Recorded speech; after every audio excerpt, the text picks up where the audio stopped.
મિત્રો, આપણા મનમાં હંમેશા એક સવાલ રહેતો હોય છે કે કર્મ મોટું કે ભાગ્ય. કોઈ કહે છે કર્મ કરો તેનું ફળ મળી જશે, તો કોઈ કહે છે કે ભાગ્યમાં હશે તો મળી જશે. કોઈ કહે છે કર્મ સર્વશ્રેષ્ઠ છે તો કોઈ કહે છે ભાગ્ય ખૂબ બળવાન છે. પરંતુ આ વાતનો સચોટ ઉત્તર ગીતામાં જણાવેલો છે. તો ગીતામાં જણાવ્યું છે એ પ્રમાણે જણાવશું કે સૌથી બળવાન કોણ છે, ભાગ્ય કે કર્મ.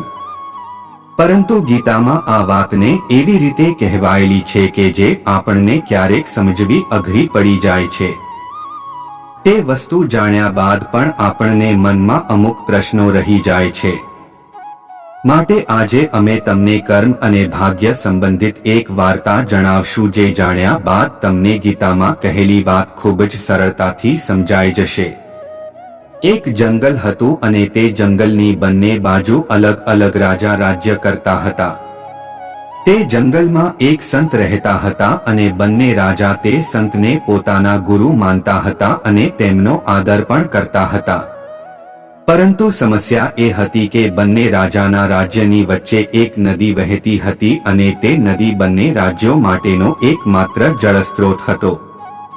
તેથી તે નદીને લઈને બંને રાજ્યોના રાજા વચ્ચે વિવાદો થતા.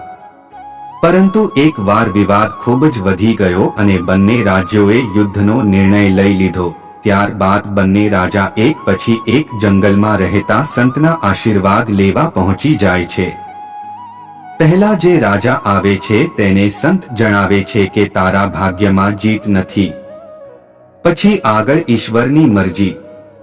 આ સાંભળી રાજા ગભરાયો અને તેણે સેનાને આદેશ આપ્યો કે આપણે પૂરી તાકાતથી લડીશું. ભલે આપણા ભાગ્યમાં જીત ન હોય, ભલે આપણે યુદ્ધ હારી જઈએ, પરંતુ આપણે યુદ્ધ એટલા પ્રક્રામથી લડીધું કે હારવા છતાં પણ આપણે પરાક્રમનું એક શ્રેષ્ઠ ઉદાહરણ બનીએ. ત્યારબાદ બીજો રાજા એ સંત પાસે જાય છે. ત્યારે સંત તેને જણાવે છે કે જીત તારા ભાગ્યમાં છે, આગળ ઈશ્વરની મરજી. આ સાંભળી તે રાજા ખૂબ જ ખુશ થઈ જાય છે. વિચારે છે કે ભાગ્યમાં જ જીત છે તો પછી ગભરાવું શું. ત્યારબાદ બંને રાજા વચ્ચે યુદ્ધ થાય છે અને પહેલો રાજા અને તેની સેના ખૂબ તાકાતથી લડે છે. જ્યારે બીજો રાજા ગફલતમાં જ લડે છે કે ગમે એ થાય જીત તો મારા જ ભાગ્યમાં છે. તેના મગજમાં ભાગ્યની વાત એટલી ઘર કરી બેઠી કે યુદ્ધમાં તેના ઘોડાની નાળ નીકળી ગઈ છે તેનું પણ તેને ભાન ન રહ્યું અને ઘોડો થોડી વાર બાદ લંગડાવવા લાગ્યો અને રાજા પડી ગયો. ત્યારબાદ તે રાજા દુશ્મનના હાથમાં આવી ગયો અને તેનો પરાજય થયો. પહેલો રાજા જીતી ગયો અને બંને રાજ્ય તેના ભાગ્યમાં આવી ગયા. જ્યારે ભાગ્યની ગફલતમાં બીજો રાજા પરાજિત થયો. ત્યારબાદ બંને સંત પાસે જઈને પ્રશ્ન પૂછે છે કે આવું કઈ રીતે થયું, ભાગ્યમાં લખાયેલું કેમ બદલાઈ ગયું. ત્યારે સંત જવાબ આપે છે કે ભાગ્ય નથી બદલાયું, ભાગ્ય તો તેની જગ્યાએ સ્થિર જ છે, માત્ર તમે લોકો બદલાઈ ગયા. ત્યારબાદ જીત મેળવનાર રાજાને સંત કહે છે કે પોતે હારી જવાનો છે તે જાણીને તેણે યુદ્ધ માટે દિવસ રાત તૈયારી કરી અને જાતે જ યુદ્ધની બધી જવાબદારીઓ ઉપાડી અને પૂરી તાકાતથી લડવાનું નક્કી કર્યું. જ્યારે પરાજિત રાજાને સંત કહે છે કે તેણે ભાગ્યમાં જીત છે એવું જાણીને યુદ્ધ જીત્યા પહેલા જ તે ઉત્સવ મનાવવા લાગ્યો. એટલો ખુશ થઈ ગયો કે તેના ઘોડાની નાળનો પણ ખ્યાલ ન રહ્યો. તે તારું વ્યક્તિત્વ જ બદલી નાખ્યું. તે પરિસ્થિતિમાં ભાગ્ય બિચારું શું કરે. આ વાત પરથી આપણને એ શીખ મળે છે કે ભાગ્યનું લખાણ કર્મનું ચુંબક હોય ત્યાં ખેંચાય છે. તેથી આપણા કર્મોનું પરિણામ જ આપણું ભાગ્ય રચે છે.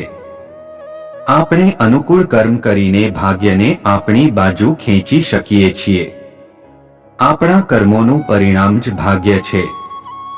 અનુકૂળ કર્મ કરીને ભાગ્યને આપણી બાજુ ખેંચી શકીએ છીએ. જ્યારે ભાગ્યના ભરોસે બેસીને કર્મો છોડી દઈએ તો પરાજય અને દુઃખ સિવાય બીજું કંઈ નથી મળતું. ગીતામાં પણ આ જ વાત કહેવાઈ છે.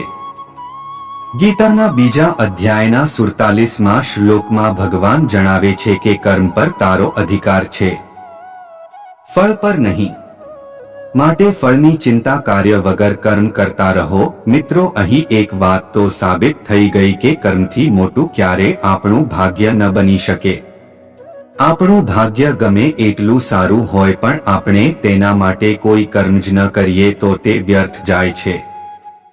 જો આપણે હંમેશા કર્મ કરતા રહીએ તો ભાગ્યને પણ ખેંચાઈને આપણી પાસે આવવું પડે છે.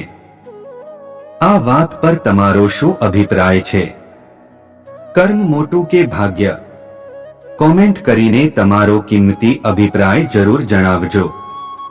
જય શ્રી કૃષ્ણ.